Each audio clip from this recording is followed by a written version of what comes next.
Everyone, आज हम polity के फर्स्ट टॉपिक स्टार्ट करते हैं, making of the Indian constitution. Making of the Indian constitution की पहले डिमांड किस तरह की थी? डिमांड करने वाले थे पहले एमएनवाई ने पहले डिमांड करी थी इन द ईयर 1924। उसके बाद आईएनसी ने 1925 के अंदर डिमांड करी थी। फिर 1938 के अंदर जवाहरलाल नेहरू ने बोला था कि हमें कॉन्स्टिट्यूंट असेंबली चाहिए और वो भी इलेक्टेड चाहिए, और elected on which basis franchise होनी चाहिए उस इलेक्शन के अंदर। 1940 के अंदर मतलब ईस्ट इंडिया कंपनी तैयार नहीं हुई, उसका 1940 के अंदर अगस्त ऑफर आता है। अगस्त ऑफर के अंदर बोलते हैं कि हम आपको कॉन्स्टिट्यूंट असेंबली बनाने को भी तैयार होंगे, लेकिन आपको डोमिनियन स्टेटस प्रोवाइड करेंगे, क्योंकि उस वक्त डोमिनियन स्टेटस की वो चल रही थी। लेकिन 1940 के टाइम पे फिर मना कर दिया लोगों ने कि नहीं, हमको नहीं चाहिए डोमिनियन स्टेटस, और कॉन्स्टिट्यूंट असेंबली तैयार नहीं हुए। फिर 1942 के अंदर क्रिप्स प्रपोजल आता है, जहां वर्ड फॉर सेकंड होता है मुस्लिम लीग मना कर देती है कि नहीं, हमें कॉन्स्टिट्यूंट असेंबली चाहिए, हमें अपना खुद का नेशन चाहिए। तो उस समय भी कॉन्स्टिट्यूंट असेंबली की डिमांड फिर से पूरी नहीं हो पाती है, क्योंकि मुस्लिम लीग ने मना कर दिया था। उसके बाद 1946 के अंदर कैबिनेट विजन प्लान आता है, जहां सिंगल कॉन्स्टिट्यूंट असेंबली की देने की बात की जाती है। सिंगल कॉन्स्टिट्यूंट असेंबली यानी कि मुस्लिम लीग के लिए भी और कांग्रेस के लिए भी, मतलब वो रिजेक्ट कर देते कि हम आपको अलग से नेशन नहीं देने वाले। पाकिस्तान फॉर्मेशन चाहते थे वो मना कर देते हैं कि ऐसा नहीं होने वाला भी, ठीक है। उसके बाद कॉन्स्टिट्यूंट असेंबली की मतलब देखते हैं, उसका कॉन्स्टिट्यूंट असेंबली बन गई, इलेक्शन हो जाते हैं। कॉन्स्टिट्यूंट असेंबली की फर्स्ट सिटिंग जो है वो 9 दिसंबर 1946 के अंदर होती है। दूसरी उसमें 11 दिसंबर 1946 में जो प्रेसिडेंट है वो डॉक्टर राजेंद्र प्रसाद को चुना जाता है। उससे पहले टेम्परेरी चेयरमैन कौन चुने गए थे? डॉक्टर सच्चिदानंद सिन्हा, क्योंकि वो जो थे वो मतलब ओल्डेस्ट पर्सन थे उस असेंबली के अंदर, तो उनको टेम्परेरी चेयरमैन बना दिया गया था। लेकिन उसके बाद डॉक्टर राजेंद्र प्रसाद जी को प्रेसिडेंट चुना गया था। दो वाइस प्रेसिडेंट थे, वो थे H C Mukherjee and VT Krishnachari. दो वाइस प्रेसिडेंट चुने गए, H C Mukherjee, VT Krishnachari. उसके बाद 13 दिसंबर 1946 के अंदर ऑब्जेक्टिव रिजोल्यूशन जवाहरलाल नेहरू जी पेश करते हैं कॉन्स्टिट्यूंट असेंबली के अंदर, जहां जो बताते हैं philosophical fundamentals of the constitution of India के क्या फंडामेंटल्स और क्या फिलोसफी होगी। 22 जनवरी 1946 के अंदर उस ऑब्जेक्टिव रिजोल्यूशन को अडॉप्ट कर लिया जाता है। 22 जुलाई 1947 के अंदर नेशनल फ्लैग आता है। कोई इंपॉर्टेंट डेट्स आपको याद करनी होंगी, ठीक है, ट्राई कीजिएगा उनको याद करने की। तो ऑब्जेक्टिव रिजोल्यूशन कब आया? 13 दिसंबर को आया। इसको अडॉप्ट कब किया गया? 22 जनवरी 1946 के अंदर किया गया। 22 जुलाई 1947 के अंदर नेशनल फ्लैग को अडॉप्ट किया जाता है। फिर 15 अगस्त 1947 के अंदर आपको पता है इंडिया और पाकिस्तान फॉर्मेशन होता है एंड सेपरेशन हो जाता है इंडिया का पाकिस्तान से, ठीक है। मई 1949 के अंदर कॉमनवेल्थ मेंबरशिप को हम रेटिफाइड करते हैं, ठीक है। उसके बाद कॉमनवेल्थ के ऊपर बहुत है कि इंडिया सोवरेन है कि नहीं, इसको क्वेश्चन किया था, वो हम आगे इलेक्शन में देखेंगे, ठीक है। उसके बाद नेक्स्ट आता है 26 नवंबर 1949 के अंदर कॉन्स्टिट्यूशन अडॉप्ट एंड किया जाता है। अब आपको प्रेम्बल हम आगे पढ़ेंगे, उस प्रेम्बल के अंदर ये डेट मेंशन्ड है, 26 नवंबर 1949 मेंशन्ड है। प्रेम्बल बाय हार्ट आपको याद होना चाहिए, ठीक है। 24 जनवरी 1950 24 जनवरी को क्या हुआ? हमने नेशनल सॉन्ग और नेशनल एंथम को अडॉप्ट किया। 26 जनवरी को हमने अपना कॉन्स्टिट्यूशन हमारा जो था फोर्स में आया था, इनटू फोर्स, और 24 जनवरी को नेशनल सॉन्ग नेशनल एंथम याद किया था। फर्स्ट प्रेसिडेंट कौन थे? राजेंद्र प्रसाद बने थे। हमारे प्रोविजनल पार्लियामेंट जो थी वो चली थी 1952 तक। 1952 में नई पार्लियामेंट बन के आई थी, और नई पार्लियामेंट में फर्स्ट प्रेसिडेंट कौन बने थे? डॉक्टर राजेंद्र प्रसाद बने थे। 26 जनवरी 1950 सबको याद है, हम लोग रिपब्लिक डे सेलिब्रेट करते हैं। उस दिन हमारा कॉन्स्टिट्यूशन फोर्स में आया था, क्योंकि 1930 को इंडिपेंडेंस डे मनाया गया था, हमने 1930 मनाया था। और उस समय जवाहरलाल नेहरू ने बोला था पूर्ण स्वराज की ये सब बातें हुई थी, तो उस डे को कोमेमोरेट करने के लिए हमने 26 जनवरी 1950 को अपना कॉन्स्टिट्यूशन डे मतलब कॉन्स्टिट्यूशन उस वक्त चुना था कि हम उस वक्त इसको वो करेंगे, लागू करेंगे। तो अपने को मेन डेट कौन सी? 13 दिसंबर को ऑब्जेक्टिव रिजोल्यूशन पास किया जवाहरलाल नेहरू जी ने। 22 जनवरी 1947 के अंदर अडॉप्ट किया गया। 22 जुलाई उसी साल जुलाई में जुलाई में नेशनल फ्लैग को अडॉप्ट किया। 15 अगस्त 1947 को मालूम है, वो सबको याद है, इंडियन पाकिस्तान का विभाजन हुआ। और मई 1949 के अंदर हमने कॉमनवेल्थ मेंबरशिप रेटिफाई करी, ठीक है। और 26 नवंबर 1949 को हमने कॉन्स्टिट्यूशन अडॉप्ट किया। ये प्रेम्बल के अंदर मेंशन है कि हम आगे भी याद करेंगे, ठीक है। अब नेक्स्ट हम चलते हैं कॉन्स्टिट्यूएंट असेंबली पे। कॉन्स्टिट्यूएंट असेंबली में टोटल कितने कुछ फैक्शंस के टोटल कितने सेशन होते हैं? टोटल 11 सेशन हुए थे कॉन्स्टिट्यूएंट असेंबली के। ड्यूरेशन कितना है? 2 साल 11 महीने 18 दिन लगे थे। याद रहता है सही है, वैसे इतना कुछ हो नहीं है, बट सेशन 11 मतलब करीब ना, कुछ फैक्ट्स याद करने पड़ेंगे। सिंबल एलिफेंट जो था सिंबल था कॉन्स्टिट्यूएंट असेंबली का, सिंबल क्या था? एलिफेंट।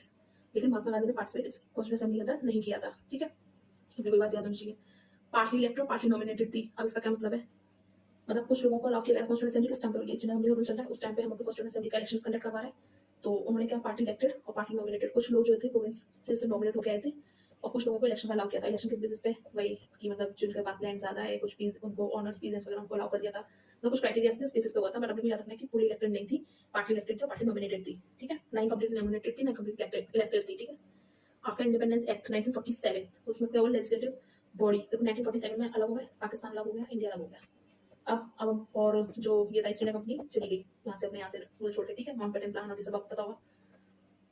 इंडिपेंडेंस एक्ट जो था 1947, उसके बाद क्या हुआ था? अब अपने को लेजिस्लेटिव वर्क भी करना है और कॉन्स्टिट्यूएंट असेंबली का वर्क भी करना है। तो उन्होंने अब काम वही उन्हें, बट लीड उस समय constituent assembly body constituent assembly को राजेंद्र प्रसाद लीड करते प्रेसिडेंट थे, और लेजिस्लेटिव बॉडी के लिए जीवी मावलंकर जी को उठाया गया था। जीवी मावलंकर, ठीक है। अब एक बार रिकॉर्ड करने की कोशिश करो। राजेंद्र प्रसाद फर्स्ट प्रेसिडेंट भी थे, कॉन्स्टिट्यूएंट असेंबली प्रेसिडेंट भी थे। टेम्पररी किसको प्रेसिडेंट बनाया गया था? डॉक्टर सच्चिदानंद सिन्हा को बनाया गया था, ठीक है, क्योंकि वो लेस मेंबर थे। उसके अलावा 2 वाइस प्रेसिडेंट थे, दोनों का नाम क्या था, एस.सी. मुखर्जी और वी.टी. कृष्णमचारी, ठीक है। ये अपने को याद होना चाहिए। Of legislative body G.V.. Mavalankar की जी, ठीक है। First parliament of free India कब 1952 में बनी थी। ये सॉरी इंडिपेंडेंस एक्ट की, वो इंडिपेंडेंस के बाद फर्स्ट पार्लियामेंट जो थी फ्री इंडिया की, वो कॉन्स्टिट्यूंट असेंबली चल रही थी, ठीक है। स्ट्रेंथ 389 थी टोटल, लेकिन मुस्लिम लीग ने विड्रॉल कर लिया था, उसके बाद 299 ही बची थी। याद है, ठीक है, बाकी इतना वो नहीं करना, ठीक है, लेकिन बस एक बार सुन लो। 389 का इलेक्शन हुए थे, जिसमें मुस्लिम लीग भी इंक्लूडेड थी, मुस्लिम लीग ने रिजेक्ट कर दिया था, तो 299 मेंबर्स ही बचे थे कॉन्स्टिट्यूंट असेंबली के उसमें, और उसमें पूरे नहीं थे, प्रिंसली स्टेट्स और वो भी इन्वॉल्व थे उसमें से, कुछ लोगों ने विड्रॉ कर लिया था। की पर्सनल कौन थे, कॉन्स्टिट्यूशन एडवाइजर कौन थे कॉन्स्टिट्यूशन, वो थे सर बी.एन. राव। सेक्रेटरी कौन थे कॉन्स्टिट्यूशन असेंबली में, HBR. Iyengar ji. Chief draftman of the constitution SN. Mukherjee.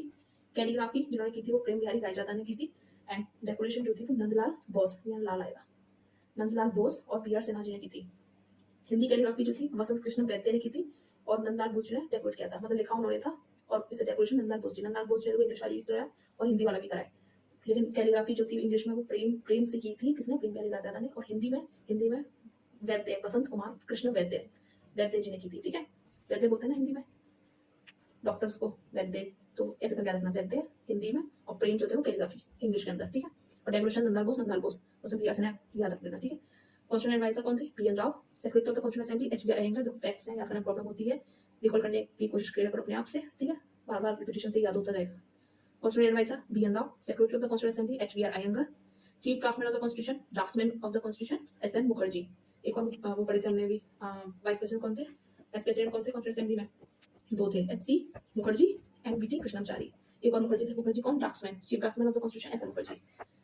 Secretary HBR. Iyengar, ठीक है। अब बहुत बार रिलीज हो गया सब।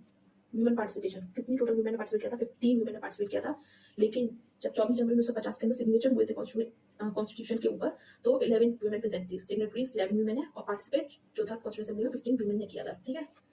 नेक्स्ट कमिटीज इंपॉर्टेंट है, कमिटीज को देख लेते हैं। Committees, union power, union constitution और स्टेट कमीशन, इसको कौन लीड करता था, चेयरमैन कौन थे इसके, जवाहरलाल नेहरू जी।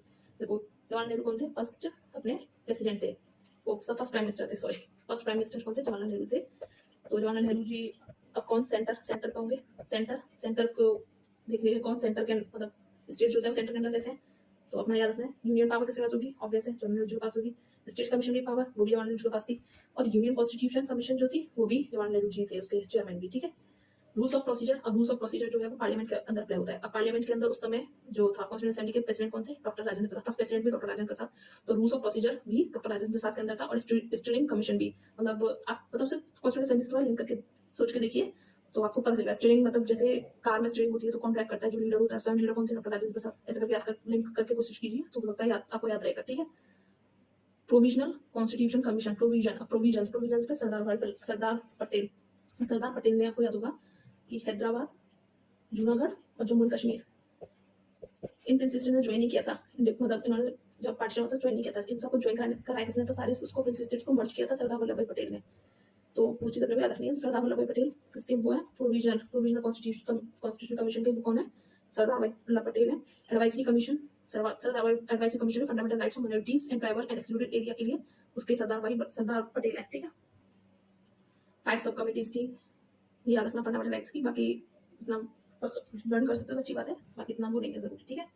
ड्राफ्टिंग कमीशन में 7 मेंबर थे, अब ये याद होना चाहिए 7 मेंबर। Doctor B R. अम्बेडकर जो थे वो लीड कर रहे थे, इनके अलावा 6 अदर मेंबर्स थे। कौन कौन थे, एक थे के.एम. मुंशी, कृष्ण स्वामी अय्यर, एन गोपाल स्वामी थे, और मोहम्मद सादुल्ला, और बी.एन. मित्तर जो थे उनको हटा के आए थे माधव राव, ठीक है, और डी.पी. खाइतन की जगह थे कृष्णमचारी, ठीक है, याद रखना। 6 मेंबर्स हैं, याद होनी चाहिए। एक बात और रिपीट कर देती हूँ, ड्राफ्टिंग कमीशन में टोटल 7 मेंबर थे, जिसमें से पहले बी.आर. अम्बेडकर थे जो चेयरमैन थे, उसके अलावा थे अनादि कृष्ण स्वामी अय्यर, एन गोपाल स्वामी अयंगर, के.एम. मुंशी जी, मोहम्मद सादुल्ला और बी.एन. मित्तर और डी.पी. खाइतन थे, लेकिन बी.एन. मित्तर ने रिजाइन कर दिया था और उनकी जगह थे माधव राव, और डी.पी. खाइतन जो थी उनकी डेथ हो गई थी, उनकी जगह थे टी.टी. कृष्णमचारी। अब देखो डी.पी. खाइतन, उनका खाइतन जो है वो के से स्टार्ट हो रहा है, कृष्णमचारी जो उनको रिप्लेस कर रहा है उनका के से स्टार्ट हो रहा है, के याद रखना। बी एल मित्तर में एम आ रहा है, मित्तर में एम से माधव राव उन्हें रिप्लेस करना है, तो एम है याद रखना, ठीक है। नेक्स्ट चलते हैं।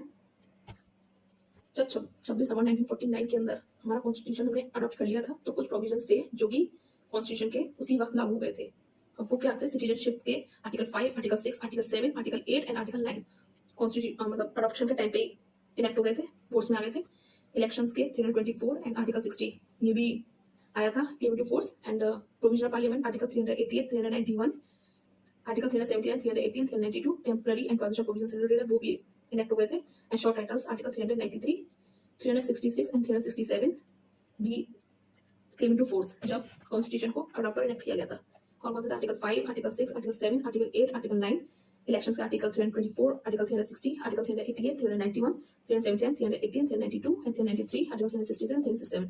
तो वैसे ही लिखे रहते हैं, लेकिन मैंने आपको बता दिया कि कौन सा आर्टिकल किसको वो करता है। सिटीजनशिप से रिलेटेड आर्टिकल, इलेक्शन से रिलेटेड, प्रोविजनल पार्लियामेंट से था, टेम्परेरी ट्रांजिशन प्रोविजन से थे, शॉर्ट टाइटल्स, और ये सारे आर्टिकल जो थे ये कॉन्स्टिट्यूशन के अडॉप्शन के टाइम पे केम इनटू फोर्स में मतलब इनेक्ट हो गए थे, ठीक है। सोर्सेज क्या है कॉन्स्टिट्यूशन के? मतलब कहाँ से हमने हमारा जो कॉन्स्टिट्यूशन में बहुत सारे कॉन्स्टिट्यूशन से देख के अपने जो बेस्ट के वो थे हमने अपने कॉन्स्टिट्यूशन के अंदर डाल दिए थे।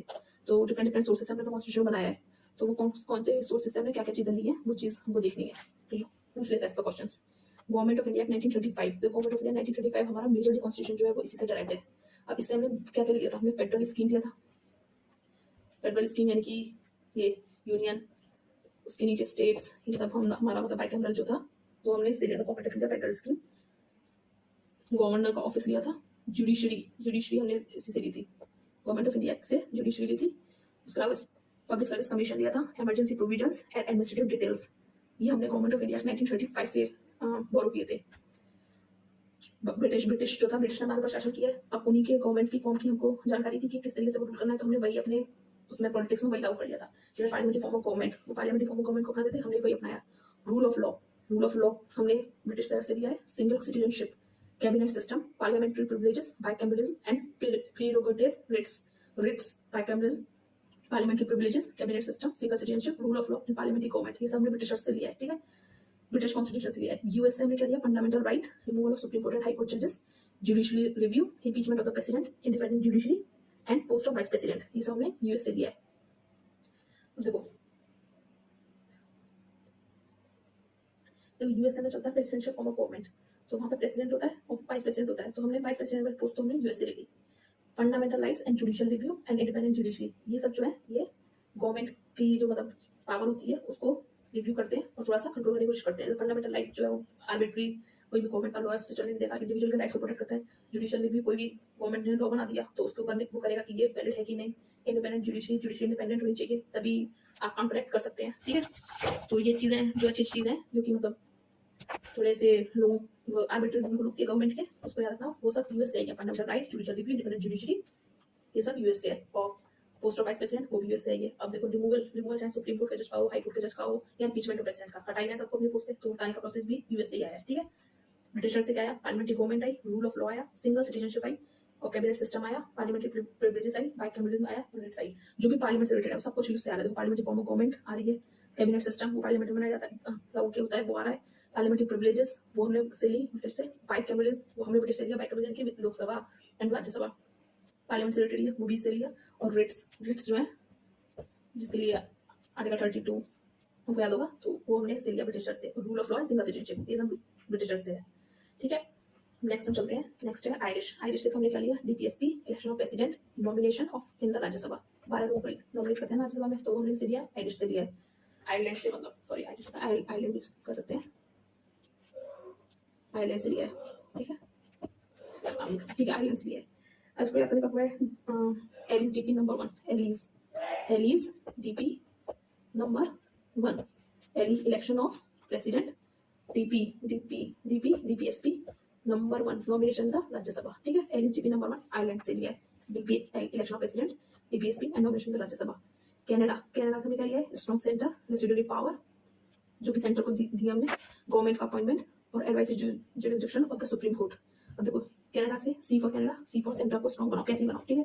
स्ट्रॉन्ग सेंटर होना चाहिए अब सेंटर को स्ट्रॉन्ग बनाने के लिए जो रेसिडुअल पावर्स है वो भी हम सेंटर को देंगे, क्योंकि सेंटर को हमें इंपॉर्टेंस दिखाना ना, सेंटर इंपॉर्टेंट है। गवर्नर को अपॉइंट सेंटर के थ्रू, सेंटर में प्रेसिडेंट होता है, बाई गवर्नर को अपॉइंट करता है, गवर्नर स्टेट के अंदर होते हैं, तो हमने सेंटर को दोबारा स्ट्रॉन्ग दिखा दिया। अपॉइंटमेंट हो गया, एडवाइसरी जुरिस्डिक्शन जो है सुप्रीम कोर्ट की वो भी इधर से कनाडा से ली है, मतलब एक तरीके सुप्रीमेसी दिखा रहे हैं, ठीक। किसी तरह सेंटर, हालांकि जुडिशरी जो है हमारी वो ना सेंटर की ना स्टेट की है, वो इंटीग्रेटेड है, इंडिपेंडेंट है, ठीक है। तो अब कनाडा में सेंटर को स्ट्रॉन्ग दिखाना है, सेंटर को स्ट्रॉन्ग दिखाना है तो हमने स्ट्रॉन्ग सेंटर दिखा दिया। रेसिडुअल पावर्स जो है वो सेंटर को दे दी, गवर्नर अपॉइंटमेंट वो सेंटर के द्वारा, और एडवाइसरी जुरिस्डिक्शन जो है वो सुप्रीम कोर्ट की वो कनाडा से दी हुई है। ऑस्ट्रेलिया, अब ऑस्ट्रेलिया जहाँ कनाडा सेंटर सेंटर सेंटर कर रहा है, वहीं ऑस्ट्रेलिया जो है वो दोनों को इक्वली करने की कोशिश कर रहा है। अब इक्वली हम किस देखते हैं, ज्वाइंट सिटिंग में ना लोकसभा ऊपर है ना राज्यसभा ऊपर है, दोनों साथ में बैठ के काम करेंगे, मतलब प्यार मोहब्बत की बात बता रहे थे वो। ऑस्ट्रेलिया वैसे कंकरेंट लिस्ट यानी कि वो लिस्ट जिसपे सेंटर भी लॉ बना सकती है और स्टेट भी लॉ बना सकती है। जहां मिलजुल के चलने की बात हो ऑस्ट्रेलिया में रखना, concurrent list joint sitting Australia से। जहां सेंटर को स्ट्रॉन्ग करने की बात हो कनाडा याद रखना। जहां भी पार्लियामेंट से रिलेटेड कोई भी हुआ जाए वहां ब्रिटिश को याद रखना। और यूएस में जहां पे भी मतलब सबके जहां आर्बिट्री रूल गवर्नमेंट के रुकने को, जहां पे काउंटर चेक करने के लिए उनकी जो भी लॉज सेंटर से बना रही है उसमें अपने को यूएस याद रखना है, ठीक है। आयरलैंड के लिए तो बता दिया, एलएसडीपी नंबर 1, ठीक है। और जर्मनी के अंदर क्या होता है, इमरजेंसी, आपको हिटलर तो याद ही होगा, तो इमरजेंसी से लिंक कर लेना। इमरजेंसी लगती है तो फंडामेंटल राइट्स जो है वो सस्पेंड हो जाते हैं, ठीक है। यूएसएसआर से हमने क्या लिया, fundamental duties and ideal justice social economic and political.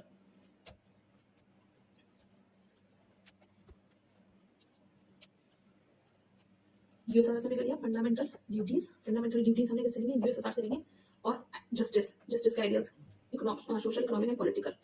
Social economic political कहाँ देखने मिलते हैं आपको, प्रीएम्बल के अंदर मेंशन है। फंडामेंटल ड्यूटीज पार्ट 4A के अंदर है, ठीक है। Article 51A fundamental duties and justice social economic political USSR से लिया है। फ्रेंच से हमने लिया liberty equality and fraternity, Republic ideas, ठीक है, Republic and ideas of liberty equality and fraternity, ठीक है। साउथ अफ्रीका से हमने क्या लिया, procedure of amendment of the constitution and Rajya Sabha election. Amendment का प्रोसीजर किस तरीके से अमेंड करना है, साउथ अफ्रीका से लिया है, एंड राज्यसभा इलेक्शन। देखो अब अमेंडमेंट को हम ऐसे याद कर सकते हैं कि वहाँ पे साउथ अफ्रीका के अंदर क्या हुआ था, रेसिज्म के खिलाफ लोगों ने आवाज उठाई थी, यानी कि थोड़ा सा रिफॉर्म लाए थे, चेंज करने की आजादी थी। इसी तरीके से याद रखना, कॉन्स्टिट्यूशन में यदि अमेंड करना, कुछ चीजों को चेंज करनी हो, फ्लेक्सिबिलिटी दिखाने के लिए हमने साउथ अफ्रीका से लिया है। राज्यसभा इलेक्शंस वो भी हमने साउथ अफ्रीका से लिए हैं, ठीक है। जापान से the procedure established by law, वो हमने जापान से लिया है। रूल ऑफ लॉ वो हमने ब्रिटिश से लिया है, ठीक है। मिक्सअप मत करना, अलग अलग। Procedure established by law and rule of law. तो रूल ऑफ लॉ क्या होता है कि मतलब जो भी नियम बने हैं वो सबके लिए, मतलब तो ये होता है रूल ऑफ लॉ, मतलब कि जो भी लॉ बने हैं, लॉ से ऊपर कोई भी नहीं है, ना ही तो कोई पॉलिटिकल बॉडी उससे ऊपर है और ना ही गवर्नमेंट ऑफिशियल्स जजेस कोई ऊपर नहीं है, सारे सबके लिए समान है, all are equal before the law. Rule of law का मतलब ये होता है। और प्रोसीजर एस्टेब्लिश्ड बाय लॉ होता है, एक होता है ड्यू प्रोसेस ऑफ लॉ, वो हम आगे चल के पढ़ेंगे। अब मैं आपको बताती हूँ ड्यू प्रोसेस ऑफ लॉ जो एक नेगेटिव वो है, और procedure established by law positive उसमें माना जाता है, ठीक है। वो आगे आएगा तो मैं आपको अच्छे से एक्सप्लेन कर दूंगी, ठीक है। चलो नेक्स्ट हम चलते हैं। सेलेंट फीचर्स होता है इंडियन कॉन्स्टिट्यूशन।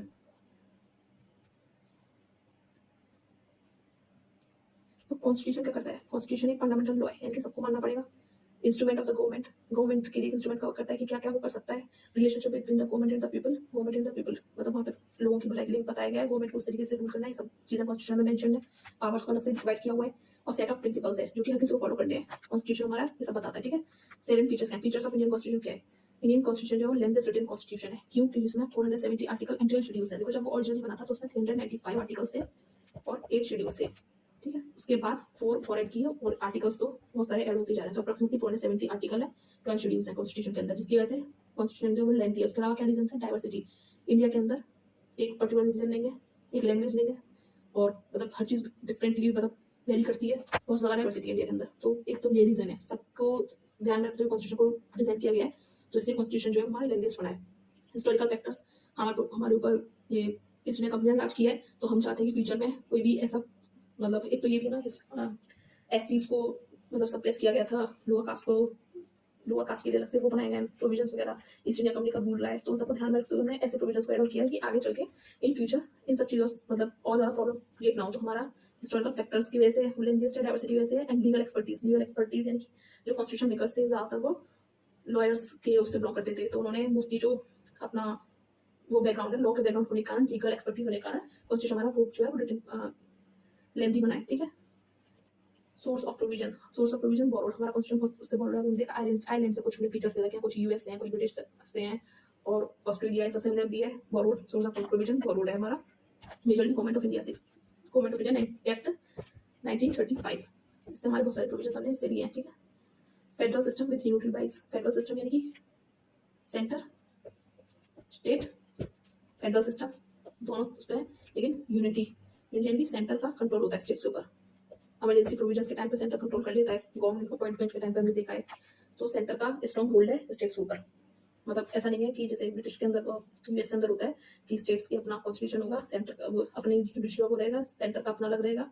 स्टेट्स जो है वो सेंटर जो स्टेट्स के ज्यादा मामले में इंटरफेयर नहीं करता, तो सारे स्टेट्स मिलकर उन्होंने सेंटर फॉर्मेशन किया, लेकिन इंडिया के अंदर ऐसा कुछ भी नहीं है, ठीक है। फेडरल सिस्टम में क्या क्या आते हैं, division of powers, division of powers में सेंटर की अपनी अलग पावर है, स्टेट की अपनी अलग है। टू गवर्नमेंट है, सेंटर पे पीएम है एंड स्टेट पे सीएम है, उनके अपने अलग काउंसिल ऑफ मिनिस्टर्स इनकी अपनी है, ठीक है। रिटन कॉन्स्टिट्यूशन, अब कौन देखो अलग अलग जगह है तो इनमें लड़ाई ना हो, आगे चल के कोई मतलब इन दोनों में खिंचातनी ना हो, तो इसलिए कुछ चीज़ें रिटन होनी चाहिए ताकि पता हो कि क्या क्या पावर है, कैसे कैसे डिवाइडेड है उस चीज़ पे। कभी मतलब अगर आगे चल के कोई मतलब ज़्यादा ये ना हो कि मेरी पावर है या मेरा ही कंट्रोल है, सेंटर ये ना बोले, ठीक है। स्टेट से ना कहे कि हम तो अलग है, हम आपकी बात क्यों माने, तो इसलिए कुछ प्रावधान पहले से ही उन्होंने लिख के रखे हैं। तो कॉन्स्टिट्यूशन, रिटन कॉन्स्टिट्यूशन हमारे यहाँ सेट ऑफ प्रिंसिपल्स अभी हमने देखा इंपॉर्टेंट माने जाते हैं। इंस्ट्रूमेंट्स ऑफ गवर्नमेंट, तो रिटन कॉन्स्टिट्यूशन हमारा बाइकैमरल के अंदर लोकसभा एंड राज्यसभा, बाइकैमरल, ठीक है। कॉन्स्टिट्यूशन सुप्रीमेसी, कॉन्स्टिट्यूशन को सबसे ज्यादा प्राथमिकता दी है, ठीक है। यूनिटरी वाइज मतलब यूनिटी का मतलब क्या होता है, स्ट्रॉन्ग सेंट्रल अथॉरिटी होगी। सिंगल सिटीजनशिप, यूनिटी को आता है, सिंगल सिटीजनशिप है, इंडिया की है, ऐसा तो नहीं है यूपी की अलग है, हरियाणा की अलग है, नहीं ऐसा कुछ नहीं है हमारी कंट्री में, हमारे इसमें इंडिया की सिटीजनशिप है और एक ही है सिंगल सिटीजनशिप, ठीक है। इंटीग्रेटेड जुडिशरी, इंटीग्रेटेड मतलब लोअर कोर्ट्स होंगे, उनके ऊपर हाई कोर्ट होते हैं और सबसे ऊपर होता है सुप्रीम कोर्ट, ठीक है।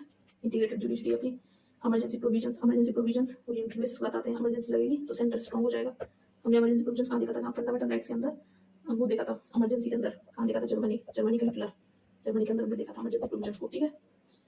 रिजिडिटी एंड फ्लेक्सिबिलिटी का मिक्सचर है हमारी इंडियन कॉन्स्टिट्यूशन के अंदर, नई कॉन्स्टिट्यूशन हमारा रिजिड है ज़्यादा और ना ही फ्लेक्सिबल है, मतलब हम इसको अमेंड भी कर सकते हैं कुछ प्रोविजंस को हम अमेंड नहीं कर सकते हैं, ठीक है। और अमेंड करने के लिए हमको चाहिए स्पेशल मेजॉरिटी चाहिए, मतलब इतना आसान भी नहीं है अमेंड करना।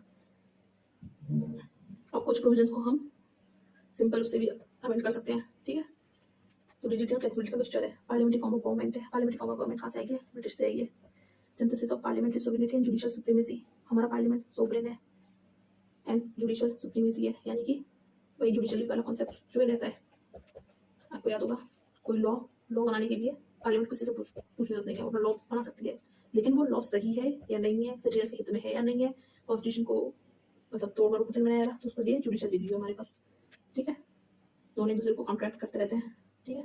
इंटीग्रेटेड इंडिपेंडेंट जुडिशरी, वही इंटीग्रेटेड यानी कि lower court, high court, supreme court, integrated है, इंडिपेंडेंट यानी कि सुप्रीम कोर्ट पार्लियामेंट से इंडिपेंडेंट है, ठीक है। नेक्स्ट है सेकुलर स्टेट यानी कि हमने सारे रिलीजन्स को दिया है अपना, इंडिया का कोई अपना पर्टिकुलर रिलीजन नहीं है, सब रिलीजन्स को इक्वली इंपॉर्टेंस दी गई है, और ठीक है। नेक्स्ट है emergency provisions, article 352, 356 and article 360 emergency ला सकते हैं, ठीक है। सिंगल सिटीजनशिप की बात करिए, सिंगल सिटीजनशिप में उसमें देख लिया यूरोपीय बाइस के अंदर सिंगल सिटीजनशिप होती है, that is Indian citizenship. Next हम चलते हैं बेसिक स्ट्रक्चर डॉक्ट्रिन केसेस पढ़ते हैं। पहला हुआ था शंकर प्रसाद केस 1951, उसमें बोला गया था, सुप्रीम कोर्ट ने बोला था कि जो कॉन्स्टिट्यूशन को अमेंड करने की पावर है वो पार्लियामेंट के पास है, उसके अंदर पार्लियामेंट जो है फंडामेंटल राइट्स को भी अमेंड कर सकती है। गोरखनाथ केस आया 1967, उसमें सुप्रीम कोर्ट ने अपनी जजमेंट को वही पुरानी वाली कंटिन्यू किया, बोला कि आप कॉन्स्टिट्यूशन को अमेंड कर सकते हैं, उसमें फंडामेंटल राइट्स को भी चेंज कर सकते हैं, लेकिन ये जो फंडामेंटल राइट्स हैं आपने जो भी चेंज किए वो जुडिशियल रिव्यू वन पे वो देखा जाएगा कि वो सही है या नहीं, ये किसी सिटीजन्स की किसी फंडामेंटल राइट्स को छीन तो नहीं रहे, और कॉन्स्टिट्यूशन का पार्लियामेंट लॉ के थ्रू आर्बिट्रेरी रूल तो एस्टेब्लिश नहीं कर रही है सिटीजन्स के राइट्स को छीन के, तो ये बात पार्लियामेंट को पसंद नहीं आई, बोले क्या 24th अमेंडमेंट एक्ट 1971 24th आया था, साथ में 25 आया था, 29th ये जुडिशियल मतलब यही था कि कॉन्स्टिट्यूशन पावर, कॉन्स्टिट्यूशनल अमेंडमेंट की पावर हमारे पास, उन्होंने बोला आर्टिकल 13 में दे रखी है, और आर्टिकल 13 और आर्टिकल 368 में मेंशन्ड है कि पार्लियामेंट जो है वो कॉन्स्टिट्यूशन अमेंड कर सकती है और इसमें कोई भी हस्तक्षेप नहीं करेगा।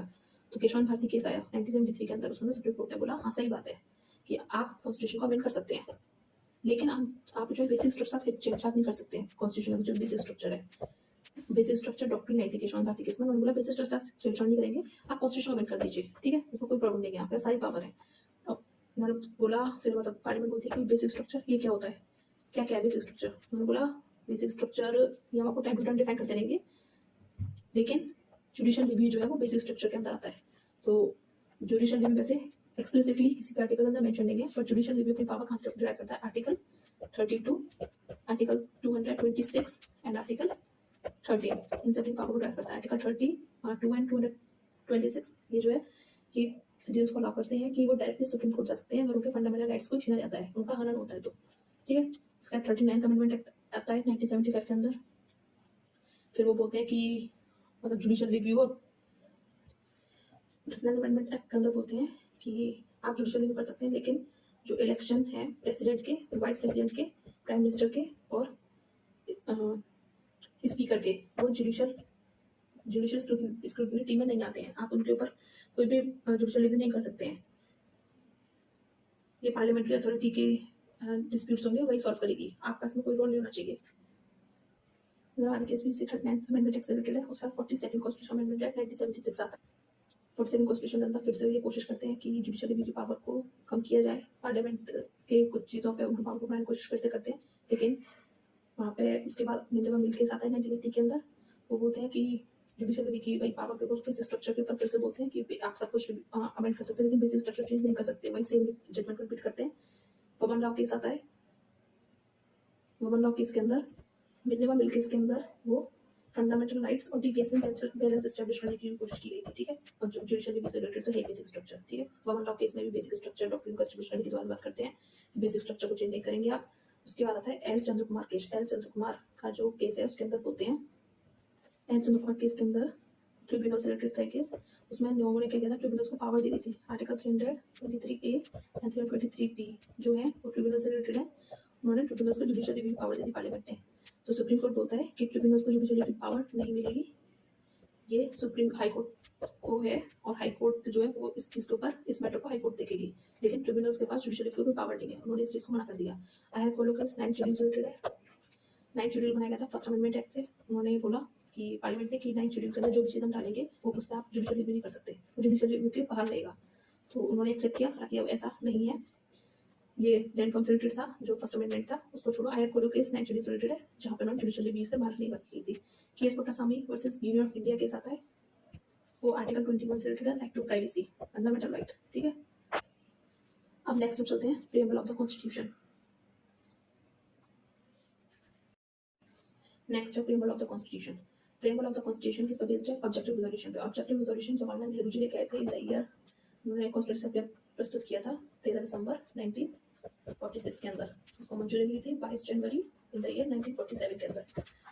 ऑब्जेक्टिव रिजोल्यूशन का क्या क्या मेंशन है, dreams minds and aspirations of founding fathers के वो लिखे हुए हैं, ठीक है। हमारा प्रीएम्बल उसी के ऊपर बेस्ड है। हमारा प्रीएम्बल सिर्फ एक बार अमेंड हुआ है इन the year 42 in the year 1976, और कॉन्स्टिट्यूशन अमेंडमेंट था 42nd कॉन्स्टिट्यूशन अमेंडमेंट एक्ट, जिससे 3 वर्ड को ऐड किया गया था, सोशलिस्ट, सेकुलर एंड इंटीग्रिटी, ये कॉन्स्टिट्यूशन के अंदर ऐड किए गए थे। लिमिटेशंस क्या है हमारे प्रीएम्बल की, कि कोई गवर्नमेंट पावर किसी को, मतलब गवर्नमेंट को पावर नहीं प्रोवाइड करता है, डिबेटेबल कॉन्स्टिट्यूशन पोजीशन है इसकी, किसी भी प्रोविजंस को ओवरराइड नहीं कर सकता है, और नॉन अनफोर्सेबल है, मतलब इसके फोर्स, मतलब इसके एनफोर्स करने के लिए कोर्ट में नहीं जा सकते हैं, ठीक है। नेक्स्ट है कंपोनेंट्स। क्या क्या कंपोनेंट्स हैं प्रीएम्बल के अंदर, सोर्स ऑफ अथॉरिटी बताइए, नेचर बताया है क्या है, objectives, date of adoption and philosophy. Source of authority क्या है, we the people of India, हम लोग जो सोर्स ऑफ अथॉरिटी है, हम लोगों से पावर ड्राइव करता है, ठीक है। नेचर क्या है, सोवरेन है, सोशलिस्ट है, सेकुलर है, डेमोक्रेटिक एंड रिपब्लिक, ये नेचर है कॉन्स्टिट्यूशन का, जिसमें से कि हमने सोशलिस्ट एंड सेकुलर ये बाद में ऐड किया है in the by the 47 constitution amendment act से हमने इसको दोबारा से ऐड किया है। ऑब्जेक्टिव्स क्या है, justice, liberty, equality and fraternity, ये ऑब्जेक्टिव्स है, प्रीएम्बल के अंदर मेंशन्ड है। डेट ऑफ अडॉप्शन 26 नवंबर 1949 है। और फिलोसफी क्या है, गांधी जी के Swaraj idea philosophy, self reliance, justice and tolerance, ये हमारे प्रीएम्बल की फिलोसफी है। नेक्स्ट चलते हैं, नेक्स्ट है सोवरेन। सोवरेन का क्या मतलब होता है, अब वन बाय वन इन सब इनके मतलब समझते हैं। सोवरेन मतलब फुली इंडिपेंडेंट स्टेट, यानी कि हम अपने सारे जितने भी लॉज हैं, लॉ बनाने के लिए कुछ भी इंटरनल एक्सटर्नल अफेयर्स जितने भी चीज़ें हैं उसको करने के लिए हम फुली इंडिपेंडेंट है, किसी के मतलब किसी पर डिपेंडेंट नहीं है, ठीक है। हम अपने इंटरनल और एक्सटर्नल मैटर्स को अपने आप कंडक्ट कर सकते हैं बिना किसी के इंटरफेरेंस के। टेरिटरीज को हम एक्वायर कर सकते हैं, सीड कर सकते हैं अपने नेशंस के कुछ पार्ट को, जैसे हमने बांग्लादेश को किया था। हम उसके लिए भी फुली इंडिपेंडेंट है, हम उसके लिए भी किसी पर डिपेंडेंट नहीं है कि हमको बताएगा या राय देगा, नहीं, हम अपने अकॉर्डिंग उसको, अपनी कंट्री के वेलफेयर के अकॉर्डिंग हम उसको चेक कर सकते हैं। और जो कॉमनवेल्थ के ऊपर बोला जाता है, ये ग्लोबल कॉपरेशन के तहत हमने ज्वाइन किया था, ना कि हमने अपनी सॉवरेनिटी को यूज नहीं करी है। हमने ग्लोबली कॉपरेशन को प्रमोट करने के लिए हमने कॉमनवेल्थ गेम्स को ज्वाइन किया था।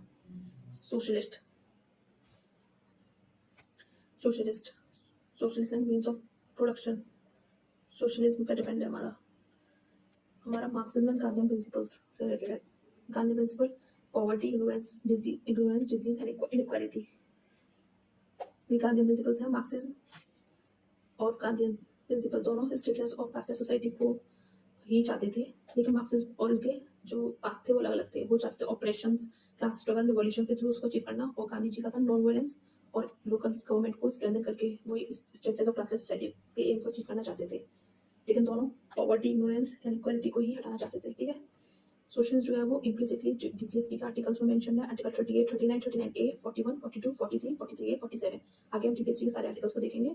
अभी के लिए आप याद रखिएगा, आर्टिकल्स इम्प्लिसिटली सोशलिस्ट जो है वो डीपीएससी के अंदर मेंशन है, क्योंकि डीपीएसपी जो है वेलफेयर स्टेट की बात करता है, ठीक है। और एक्सप्लिसिटली 47 कॉन्स्टिट्यूशन में 1976 के थ्रू हमने ऑब्जेक्टिव रेजोल्यूशन को प्रीएम्बल के अंदर ऐड ऑन कर लिया था, ठीक है। सेकुलर वर्ड भी हमने 47 कॉन्स्टिट्यूशन में एक्ट 1976 के थ्रू ऐड किया था। हमारा इंडिया जो पॉजिटिव सेक्युलरिज्म को फॉलो करता है, यानी कि इक्वल स्टेटस एंड सपोर्ट करता है हर एक रिलीजन को और रिकॉग्नाइज करता है हर एक रिलीजन को, ठीक है। ऐसा नहीं है कि एक रिलीजन को पर्टिकुलर ज्यादा इंपॉर्टेंस दी दूसरे को नहीं दी, ऐसा नहीं है, सबको इक्वल सपोर्ट स्टेटस प्रोवाइड करता है। आर्टिकल 25 to 28 इम्प्लिसिटली मेंशन है हमारे फंडामेंटल राइट्स का आर्टिकल में, right to freedom of religion में, और ये बेसिक स्ट्रक्चर है सेकुलरिज्म, ठीक है। डेमोक्रेटिक क्या है? Doctrine of popular sovereignty, supreme power resides with the people. हमारा मतलब इंडियन डेमोक्रेसी जो है कैसी है? रिप्रेजेंटेटिव पार्लियामेंट्री डेमोक्रेसी है, जहाँ पे एग्जीक्यूटिव जो है वो अकाउंटेबल है किसको? लेजिस्लेचर को। फीचर्स क्या क्या है डेमोक्रेसी के? रूल ऑफ लॉ, कि सब समान है, पीरियोडिक इलेक्शंस होते हैं हर 5 साल के अंदर, तो मतलब ऐसा नहीं है कि कोई फैमिली या किसी एक पर्टिकुलर आदमी ही उसको रूल करता रहेगा, पीरियोडिक इलेक्शंस होंगे। यूनिवर्सल एडल्ट फ्रेंचाइज है, आपको पूरी आज़ादी है वोट करने की, जो भी लीडर आपको पसंद आता है, जिसके भी मतलब आपको लगता है कि मैनिफेस्टो आपको अपील करते हैं, आप उसको इलेक्ट कर सकते हैं। इंडिपेंडेंट जुडिशरी है, जुडिशरी इंडिपेंडेंट है पार्लियामेंट से, कि पार्लियामेंट जो कहते हैं जुडिशरी वो नहीं मानती है, पार्लियामेंट को चेक एंड बैलेंस का काम करती है जुडिशरी जो है। और नॉन डिस्क्रिमिनेशन है हमारी जो इंडियन डेमोक्रेसी है। सुप्रीम कोर्ट इनसाइड था 1997 के अंदर सुप्रीम कोर्ट ने क्या जजमेंट दिया था कि कॉन्स्टिट्यूशन एम करता है एगलिटेरियन सोशल ऑर्डर की, एगलिटेरियन की समान अधिकार की, ठीक है, समान अधिकार, ensuring justice India social economic democracy, यानी कि सोसाइटल लेवल पर, इकोनॉमिक लेवल पर सबको अपॉर्चुनिटीज समान मिलेंगी और समान मतलब इक्वालिटी एस्टैब्लिश करने की बात करता है हमारी डेमोक्रेसी। ये वैल्यू के साथ democracy superior virtues lies in the fact that it calls into activity the intelligence and character of ordinary man and women. ये जो था कि वैल्यू था, इसको याद रखना कि एडल्ट यूनिवर्सल एडल्ट फ्रेंचाइज हम इलेक्शन वोट की पावर दी है, ठीक है। Republic political sovereignty in the people, foster equality and inclusivity in the governance। Republic का मतलब कहता है कि पॉलिटिकली हम सोवरेन, डेमोक्रेसी यानी कि इलेक्टेड फॉर्म ऑफ गवर्नमेंट को हम वो करते हैं, ना कि हमारे यहाँ मोनार्किकल सिस्टम चलता है, जैसे कि ब्रिटिश पार्लियामेंट का अंदर देखने को मिलेगा। हमारे यहाँ ऐसा नहीं है, हमारे यहाँ जो हेड ऑफ द स्टेट होता है वो इलेक्टेड होता है। Justice social economic and political Russian revolution से लिया है हमने। यहाँ पे fair, equal and balance consideration and treatment to all people, सबको समान जस्टिस मिलेगा, चाहे वो सोसाइटी में हो, इकोनॉमिक्स में हो, पॉलिटिक्स के अंदर। पॉलिटिक्स के अंदर हमने मतलब सब लोग पार्टिसिपेट कर सकते हैं और सबको इक्वल वोट की पावर दी गई है। इकोनॉमी के अंदर इक्वल अपॉर्चुनिटी प्रोवाइड करने की बात की गई है, किसी को डिस्क्रिमिनेट नहीं किया जाएगा रिलीजन बेस, कास्ट और प्लेस ऑफ बर्थ के ऊपर। और सोसाइटी के अंदर सबको आर्टिकल 17 और आर्टिकल 18 उनको अबॉलिश किया गया है, मतलब अबॉलिश करता है टचेबिलिटी ऑन सबको, ताकि सोसाइटी के लेवल पर कोई भी भेदभाव ना कर सके, डिस्क्रिमिनेशन ना फैलाए। Fundamental right and DPSP justice से रिलेटेड आर्टिकल्स हैं इसके अंदर, ठीक है। Liberty, absence of restraints. Liberty क्या होती है? एब्सेंस ऑफ रेस्ट्रेंट्स, कुछ एब्सोल्यूट, यानी कि कोई भी लिबर्टी जो है एब्सोल्यूट नहीं है, क्वालिफाइड है। हम personal growth and development of unique personalities की बात करते हैं लिबर्टी के अंदर। देयर इज नो, अगर कोई लॉ नहीं होगा तो लिबर्टी नहीं होगी, यानी कि अगर एक आदमी को हर चीज़ की मतलब लिबर्टी प्रोवाइड कर दी जाए तो वो हो सकता है वो दूसरे इंडिविजुअल की लिबर्टी का हनन कर दे, मतलब उसको छीन ले। तो लॉज एस्टेब्लिश किए जाते हैं ताकि लिमिटेशन सेट की जाए, और एब्सोल्यूट नहीं होती है, ये क्वालिफाइड होती है, ठीक है। एब्सेंस ऑफ रेस्ट्रेंट्स, पर्सनल ग्रोथ के लिए होते हैं। हो सकता है कि एक इंडिविजुअल के लिए कुछ चीज़ सही हो, लेकिन अगर वो दूसरी इंडिविजुअल की उसको ग्रोथ को हैम्पर करे तो वो अलाउ है क्या? नहीं, लॉ ऐसा नहीं होने देता, लिमिटेशन सेट कर देता है ताकि एक इंडिविजुअल के लिए दूसरे इंडिविजुअल को लिबर्टी को हैम्पर ना किया जा सके। ठीक है। Equality, equality absence of special privileges, special privileges नहीं होते, सबको अपॉर्चुनिटी दी जाती है, हर किसी इंडिविजुअल को डिस्क्रिमिनेशन फ्री होता है। Civic equality article 14, article 15, article 16, article 17, article 18 के अंदर मेंशन है। Political equality article 325, 326, universal franchise right to vote इसके अंदर मेंशन है। इकोनॉमिक इक्वालिटी आर्टिकल 39 के अंदर मेंशन है कि मतलब किसी को भी डिस्क्रिमिनेट नहीं किया जाएगा, सबको समान अपॉर्चुनिटीज दी जाएंगी किसी भी जॉब के अंदर। The constitution fosters a fair and just society. Fraternity, fraternity share brotherhood, brotherhood की भावना को शेयर करता है, जहाँ पे एंश्योर करता है इंडिविजुअल डिग्निटी को, unity and dignity of the nation. अब किससे? Single citizenship, fundamental right, TPS में फंडामेंटल ड्यूटीज फ्रेटर्निटी से रिलेटेड है। ठीक है। सिंगल सिटीजनशिप यानी कि एक तरह भाव आता है कि हम इंडियन सिटीजनशिप है, इंडियन सिटीजन है। फंडामेंटल राइट्स की फ्रेटर्निटी जिसमें आर्टिकल 25 जो रिलीजन से रिलेटेड है। And DPSP fundamental duties of brotherhood, fraternity को एक्सप्लेन करते हैं। Union of Trinity, liberty, equality, and fraternity. Without equality, liberty would produce a supremacy of the few over many. Equality without liberty would kill individual initiative. अगर equality नहीं होगी तो liberty जो है वो मतलब कुछ लोगों की सुप्रीमेसी एस्टेब्लिश करने की कोशिश करेगी। अगर इक्वालिटी होगी बिना लिबर्टी की तो वो कुछ इंडिविजुअल इनिशिएटिव्स को किल कर देगी। तो इसलिए इन तीनों का होना जरूरी है।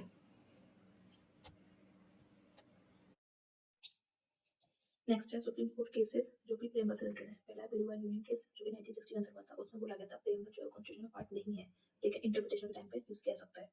Gorakhnath versus state of Punjab 1967 के अंदर बोला गया था कि प्रेमबल पार्ट है कॉन्स्टिट्यूशन का और उसे अमेंड नहीं किया सकता। केशवानंद भारती केस 1973 के अंदर बोला गया कि प्रेमबल कॉन्स्टिट्यूशन का पार्ट है और उसे अमेंड किया सकता है। उसके 42nd कॉन्स्टिट्यूशन अमेंडमेंट एक्ट दिख रहा है को इन द ईयर 1976, जहां से 3 वर्ड ऐड किया गया था, सोशलिस्ट, सेकुलर एंड इंटीग्रिटी। ठीक है। और कॉन्स्टिट्यूशन सिर्फ एक बार अमेंड हुआ है। फिर उसका लास्ट केस आता है डेसी ऑफ इंडिया केस 1995। उसके अंदर बोलते हैं कि कॉन्स्टिट्यूशन जो इंटीग्रल पार्ट है और प्रेमबल जो इंटीग्रल पार्ट है कॉन्स्टिट्यूशन का। नेक्स्ट है states and union territories. State and union territory जो है वो पार्ट 1 के अंदर आती है और आर्टिकल 1 to 4।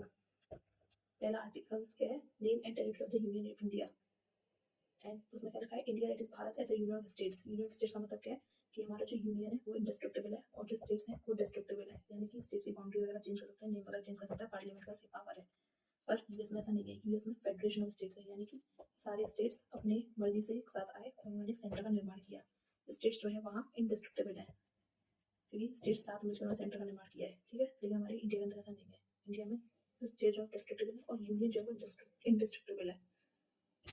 यूनियन स्टेट्स जो है वो सिर्फ स्टेट्स को रिप्रेजेंट करता है और territory of India wide representation है। स्टेट्स ड्यूटीज और एक्वायर्ड टेरिटरी सबको कवर करता है। प्रेजेंटली इंडिया के अंदर 28 स्टेट्स हैं, 8 ड्यूटीज हैं। शेड्यूल 1 के अंदर स्टेट्स की लिस्ट दे रखी है और उनका टेरिटोरियल जुरिसडिक्शन के बारे में मेंशन है। शेड्यूल 1 के अंदर हमारे कॉन्स्टिट्यूशन के अंदर प्रेजेंटली 12 शेड्यूल्स है। पार्लियामेंट्री अथॉरिटी, पार्लियामेंट्री अथॉरिटी है कि वो न्यू स्टेट्स क्रिएट कर सकते हैं, बाउंड्रीज को अल्टर कर सकते हैं बिना कंसेंट के। So territorial integrity is not guarantee states की। आर्टिकल 2 एडमिशन और एस्टेब्लिशमेंट ऑफ न्यू स्टेट्स याद करता है नए स्टेट्स के। आर्टिकल 3 पुराने स्टेट्स को ही तोड़ के नया स्टेट बनाने की या फिर उनका बाउंड्री चेंज करने की। इसका ट्रिक है फिदा। फिदा मतलब formation of new states, I for increase the area of the new states, D for diminish the area of the new states, A for alter the boundary and A for alter the name। ये सारी power जो है वो parliament के पास है।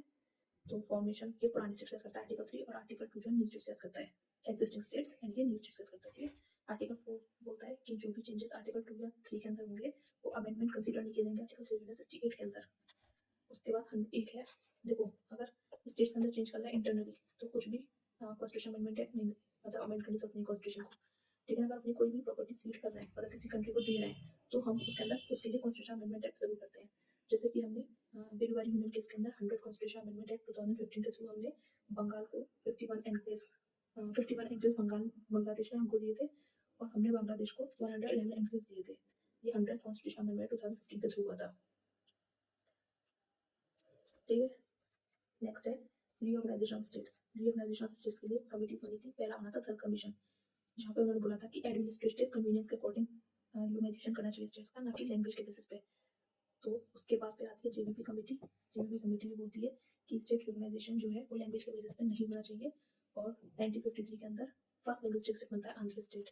अब Andhra state का बना था, इसके पीछे इसके लिए 46 रमल्लू थे, उन्होंने स्ट्राइक करी थी, 56 डे के अंदर स्ट्राइक करी थी, जिसमें उनकी डेथ हो गई थी। तो लोगों ने और डिमांड करी कि आंध्र स्टेट क्रिएट करने की। तो उसके बाद 1953 में उस सिचुएशन को देखते हुए उन लोगों ने उनकी डिमांड को एक्सेप्ट किया कमेटी ने, और आंध्र स्टेट का फॉर्मेशन किया, जहाँ पे सेपरेट किया गया तेलुगु स्पीकिंग पीपल्स को मद्रास स्टेट से। तो फर्स्ट स्टेट फॉर्म हुआ था Andhra state in the year 1953, और वो लिंग्विस्टिक स्टेट था। जेवीपी कमेटी का आता है Fazal Ali commission in the year 1953। उसमें बोलते हैं कि उन्होंने लैंग्वेज को one of the basis accept किया, और बोला कि वन लैंग्वेज और वन स्टेट की थ्योरी हम एक्सेप्ट अभी भी नहीं करते हैं, कि लैंग्वेज एक बेसिस होता है। बस उन्होंने ये बोला। स्टेट यूनाइजेशन एक्ट होता है 1956 के अंदर, जहाँ पे 14 स्टेट्स और 6 यूटीज को क्रिएट किया जाता है इन द ईयर 1956। 1 नवंबर 1956 को 14 स्टेट्स और 6 यूटीज जो थे वो उनका फॉर्मेशन हुआ। फजल अली कमीशन के चेयरमैन थे, फजल अली कमीशन में चेयरमैन थे फजल अली कमीशन, के एम पानीकर और एच एन कुंजरू। ये 3 मेंबर बॉडी थी जिसमें चेयरमैन फजल अली थे। ठीक है, उसके बाद नेक्स्ट है अपना citizenship. Citizenship article 5 to 11 part second के अंदर आता है सिटीजनशिप।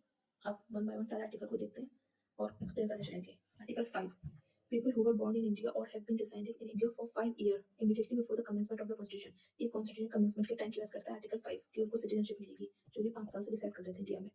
आर्टिकल 6 बोलता है सिटीजनशिप, ये सीएस का मतलब सिटीजनशिप। ठीक है, सिटीजनशिप माइग्रेटेड फ्रॉम, सिटीजनशिप को दी जाएगी जो पाकिस्तान से माइग्रेटेड होके आए और या फिर उनके पेरेंट्स ग्रैंड पेरेंट्स बॉर्न हुए थे अनडिवाइडेड इंडिया के अंदर। ठीक है, उनको सिटीजनशिप मिलेगी, उन्हें इंडिया का सिटीजन माना जाएगा। आर्टिकल 7 के अंदर होता है सिटीजनशिप मिलेगी जो कि पाकिस्तान से माइग्रेट हुए थे एंड लेटर रिटर्न, मतलब इंडिया से पहले पाकिस्तान चले गए, फिर पाकिस्तान से वापस इंडिया में आ गए, तो उनको सिटीजनशिप देने की बात करता है। और रेजिडेंट रहे 6 महीने तक, 6 महीने तक रहे। देखो आर्टिकल 6 में क्या है कि ये है इंडिया, ये है पाकिस्तान। पाकिस्तान से जो लोग इंडिया आए वो आर्टिकल 6 के अंदर कवर होते हैं। आर्टिकल 7 के अंदर जो इंडिया से पहले पाकिस्तान चले गए थे लेकिन फिर बाद में वापस आ गए इंडिया में, वो आर्टिकल 7 के अंदर कवर होते हैं, लेकिन 6 मंथ्स के लिए उन्हें इंडिया के अंदर डिसाइड करना पड़ेगा। आर्टिकल 8 देता है citizenship for PIU deciding abroad, person of Indian origin को सिटीजनशिप की बात करता है जो कि अब्रॉड में रह रहे हैं। Article 8। Article 9 termination citizenship upon voluntary acceptance of another country citizenship. अगर आप किसी और कंट्री की यानी कि यूएस की आपने सिटीजनशिप ली तो आपका वॉलंटरी अगर आपने सिटीजनशिप लिया तो आपकी इंडियन सिटीजनशिप ऑटोमेटिकली टर्मिनेट हो जाएगी। ठीक है, आर्टिकल 9 बोलता है चीज। Article 10 continuance of citizenship rights unless parliament enacts a law. अगर आप इंडियन सिटीजन हो तो आप इंडियन सिटीजन ही रहोगे जब तक कोई पार्लियामेंट कोई लॉ को इनेक्ट नहीं कर देती है, आपकी सिटीजनशिप आपकी रहेगी, कोई इसे छीन नहीं सकता है। Article 11 parliament authority to regulate citizenship through laws. Parliament के पास अथॉरिटी है कि वो इंडियन सिटीजनशिप के लिए जो भी लॉज हैं उनको बनाने की। ठीक है, अब देखो हमने सिंगल सिटीजनशिप कहाँ से ली, जैसे कनाडा के पास है। सिटीजन के पास कौन कौन से आर्टिकल हैं, वो है आर्टिकल 15, 16, 19, 29, 30। ये सिर्फ सिटीजन के ही पास है। अब देखो एलियंस होते हैं, एलियंस यानी कि जो दूसरे कंट्री के फॉरेनर्स वगैरह होते हैं, उसमें होते हैं friendly aliens and enemy aliens. Friendly aliens के पास सारे राइट्स होते हैं, सिर्फ इनको छोड़ के 15, 16, 19, 29 और 30 को छोड़ के, ये सिर्फ सिटीजन को मिले होते हैं। जो एनिमी एलियंस होते हैं उनको ये राइट राइट तो मिलती नहीं, फंडामेंटल राइट, और उन्हें आर्टिकल 22 भी नहीं मिलता है कि उनके पास lack of protection against arrest और डिटेंशन, उनको अरेस्ट किया जा सकता है, डिटेन किया जा सकता है। आर्टिकल 32 उन्हें नहीं प्रोवाइड होता है एनिमी एलियंस को, और एनिमी एलियंस बोलते हैं जिनके साथ हम वॉर पे होते हैं। ठीक है, ministry of home affairs amended foreign tribunals order 1964। अब फॉरेन ट्रिब्यूनल्स ऑर्डर 1964 क्या है, तो इसको अमेंड किया गया है अभी हाल फिलहाल में। उसमें बोला गया है जो डिस्ट्रिक्ट मजिस्ट्रेट होते हैं स्टेट्स और यूटीज के अंदर, उनके पास पावर होती है, वो ट्रिब्यूनल्स एस्टेब्लिश कर सकते हैं। ट्रिब्यूनल्स जो है वो क्वासी जुडिशियल बॉडीज होती है, जिसमें कोई भी फॉरेनर्स इलीगल मीन्स से इंडिया के अंदर रह रहा है तो उनको डिटरमाइन करने की पावर उनके पास होती है। कोई भी लीगल मीन्स से रह रहा है उसको फॉरेनर्स डिक्लेयर करने की पावर डीएम के पास होती है, ये ट्रिब्यूनल्स एस्टेब्लिश करते हैं, वो उसके ऊपर रूलिंग देते हैं। सिटीजनशिप एक्ट 1955 आया था, जिसमें एक्विजिशन के 5 वेज बताए गए थे किस तरीके से सिटीजनशिप को अप्लाई कर सकता है, और 3 वेज थे कि जिससे आपकी सिटीजनशिप चली जाएगी। तो पहले एक्विजिशन ऑफ सिटीजनशिप के बारे में देखते हैं। पहला बाय बर्थ, 26 जनवरी 1950 से लेकर जुलाई 1987 तक जो इंडिया के अंदर बॉर्न हुए हैं वो इंडियन सिटीजनशिप को होल्ड करेंगे। जुलाई 1987 के बाद चेंज किया गया, उसमें बोला गया सिटीजनशिप जो है वो इंडियन सिटीजनशिप उसको मिलेगी जिसका एक पेरेंट कोई भी इंडियन रहा होगा। तो फिर उसका 2004 के अंदर फिर चेंजेस करते हैं और बोलते हैं कि बोथ पेरेंट्स जो इंडियन सिटीजन होने चाहिए, और दूसरा जो है वो लीगल माइग्रेंट नहीं होना चाहिए उनमें से। मतलब अगर जैसे या तो बोथ पेरेंट्स हो या फिर एक पेरेंट अगर इंडियन सिटीजन है तो दूसरा जो है वो इलीगल माइग्रेंट नहीं होना चाहिए। ये 2004 के अंदर चेंज किया गया। एक्सक्लूजन किया गया जो भी फॉरेन डिप्लोमेट और एनिमी एजेंट्स हैं उनके बच्चों को सिटीजनशिप नहीं दी जाएगी अगर वो बॉर्न होते हैं इंडिया में, तो क्योंकि वो तो वर्किंग पर्पज से है ना, इसलिए।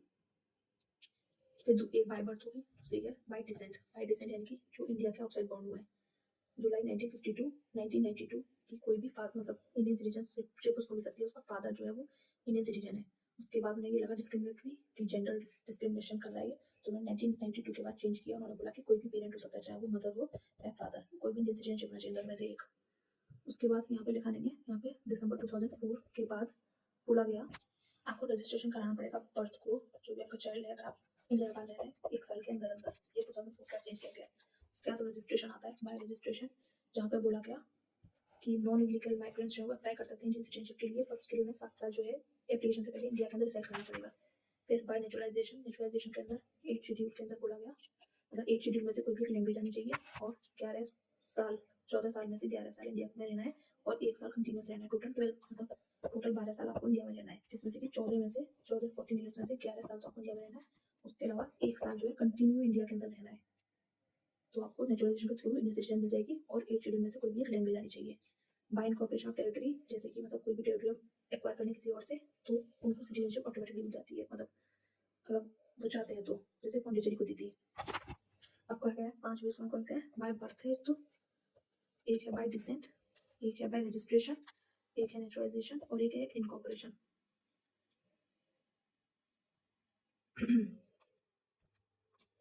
एक बार दोबारा से रिवाइज कर लेते हैं। बाय बर्थ उन्होंने क्या बोला कि कोई भी इंडियन सिटीजन जो कि बॉर्न हुआ इंडिया में, वो इंडिया का सिटीजन होगा। उसके बाद 1987 के अंदर चेंज किया। उन्होंने बोला कि कोई भी पेरेंट जो इंडियन सिटीजनशिप होगा, इंडियन सिटीजन होना चाहिए सिटीजनशिप के लिए। 2004 के अंदर बोला कि कोई भी दोनों पेरेंट्स इंडियन सिटीजन होने चाहिए, नहीं तो कोई भी एक पेरेंट अगर इंडियन सिटीजन है, दूसरा इलीगल माइग्रेंट नहीं होना चाहिए। उन्होंने बोला एक्सक्लूजन कर दिया चिल्ड्रन, फॉरेन डिप्लोमेट और एनिमी एलियंस का। डिसेंट के अंदर बोला मतलब कि अगर आप इंडिया के आउटसाइड बॉर्न हुए हो तो कंडीशन रखी कि आप 1992 तक तो ये था कि फादर जो है वो इंडियन सिटीजन होना चाहिए। उसके बाद उन्होंने डिस्क्रिमिनेट लगा, तो उन्होंने क्या बोला 1992 के बाद कि मदर या फादर में से कोई भी इंडियन सिटीजन होना चाहिए अगर आप एक्वायर करते हैं तो। और 2004 के अंदर बोला अगर आपका बेबी बाहर बॉर्न हो रहा है तो 1 साल के अंदर आपको इंडियन कॉन्सुलेट के अंदर उसको रजिस्टर करवाना पड़ेगा। रजिस्ट्रेशन में क्या होता है कि आप नॉन इलीगल माइग्रेंट्स जो है अप्लाई कर सकते हैं इंडियन सिटीजनशिप के लिए, लेकिन उससे पहले 7 साल तक रहना पड़ेगा। तो रजिस्ट्रेशन में 7 साल याद रखना। नेचुरलाइजेशन में 12 साल कैसे 11 साल 14 साल में से और 1 साल लगातार इंडियन सिटीजनशिप होना चाहिए और 8 शेड्यूल में से कोई भी एक इंडियन लैंग्वेज आनी चाहिए। इनकॉर्पोरेशन ऑफ टेरिटरी, किसी भी टेरिटरी को एक्वायर करेंगे तो आप इंडिया का पार्ट बन जाएंगे, जैसे पौंडीचेरी को करके किया था। लॉस ऑफ सिटीजनशिप 3 तरीके से जाती है, पहला है रिनाउंसिएशन, दूसरा टर्मिनेशन और तीसरा डेप्रिविएशन। कि आप खुद से ही रिनाउंस, पहली होती है रिनाउंसिएशन, जहाँ पे आप खुद से ही रिनाउंस कर देते हो कि हमें इंडिया का सिटीजनशिप नहीं लेना और आप दूसरी कोई भी कंट्री सिटीजनशिप ले लेते हो। उसमें अपने माइनर चाइल्ड जो है उसकी भी सिटीजनशिप चली जाती है, लेकिन अगर जैसे ही वो 18+ होता है, अडल्ट होता है, तो वो अपनी सिटीजनशिप को 1 साल के अंदर रिक्लेम कर सकता है। ठीक है। टर्मिनेशन में आप फॉरेन के किसी और कंट्री की सिटीजनशिप ले ली तो ऑटोमेटिकली आपकी इंडियन सिटीजनशिप जो है वो चली जाएगी। डेप्रिविएशन यानी कि डेप्रिविएशन आपको इंडियन सिटीजनशिप से डिप्राइव कर दिया गया। किस केस में किया जाए? फ्रॉड। आपने डिसाइड मतलब धोखा देके इंडियन सिटीजनशिप को एक्वायर किया है, डिसलॉयल्टी शो करी है कॉन्स्टिट्यूशन ऑफ इंडिया के प्रति, अनलॉफुल ट्रेड किया है एनिमी के साथ जब वॉर टाइम चल रहा था, क्रिमिनल रिकॉर्ड है आपका, 2 साल आप जेल में रह के आए हो। जब आपने 5 साल इंडियन सिटीजनशिप आपने एक्वायर करी, उसके 5 साल के अंदर आपको 2 साल का इम्प्रिजनमेंट हो गया। ठीक है। तो क्रिमिनल रिकॉर्ड आपके खिलाफ, कंटिन्यूस रेजिडेंस यानी कि आप इंडिया के बाहर रह लिए 7 साल लगातार, तो आपकी इंडियन सिटीजनशिप से आप डिप्राइव हो जाएंगे। ठीक है। देखो एक बार सिटीजनशिप अमेंडमेंट एक्ट आया था 2019 के अंदर, उसमें उन्होंने क्या बोला था, जो भी माइनॉरिटी पाकिस्तान, बांग्लादेश, अफगानिस्तान से आई है दिसंबर 31, 2014 में और 5 साल तक इंडिया में रह रहे हैं नेचुरलाइजेशन प्रोसेस के थ्रू, तो इंडियन सिटीजनशिप देने की बात की गई थी। नॉर्मली नेचुरलाइजेशन के अंदर 12 साल था, लेकिन इसके अंदर 5 साल कर दिया गया सिटीजनशिप 2019 अमेंडमेंट के थ्रू। ठीक है। और पाकिस्तान, बांग्लादेश, अफगानिस्तान से कोई भी माइनॉरिटीज में कौन कौन आते हैं? ये Hindu, Buddhist, Jain, Parsi, Christian and Sikh, ये लोग जो है ये माइनॉरिटीज में आते हैं। वो पाकिस्तान, बांग्लादेश, अफगानिस्तान से आएंगे, तो 31 दिसंबर 2014 से पहले से एंटर किए हैं, तो 5 साल नेचुरलाइजेशन, 5 साल लगातार वो इंडिया में रह रहे हैं, तो उनको इंडियन सिटीजनशिप मिल जाएगी। अब उन्हें एक्सक्लूजन किया गया कि वो ट्राइबल एरिया शेड्यूल के अंदर जो आते हैं, शेड्यूल के अंदर कौन से ट्राइबल एरियाज हैं? ATMM, Assam, Tripura, Mizoram and Meghalaya. ये एक्स्ट्रा एरियाज के अंदर उनको अलाउ नहीं किया जाएगा जाने को। इनर लाइन एरिया कौन सा है? बंगाल ईस्टर्न फ्रंटियर रेगुलेशन 1873 के थ्रू 4 हैं जो आते हैं, जो मैं हमारे साथ में फाउंडेशन करते हैं, वो है अरुणाचल प्रदेश, नागालैंड, मणिपुर एंड मिजोरम, इसमें अलाउ नहीं करेंगे। और ATMM असम, त्रिपुरा, मेघालय एंड मिजोरम, इसके अंदर अलाउ नहीं है उनको। ठीक है, यहीं पे अपना खत्म होता है। नेक्स्ट हम फंडामेंटल राइट्स DPSP और इस समय कवर करेंगे।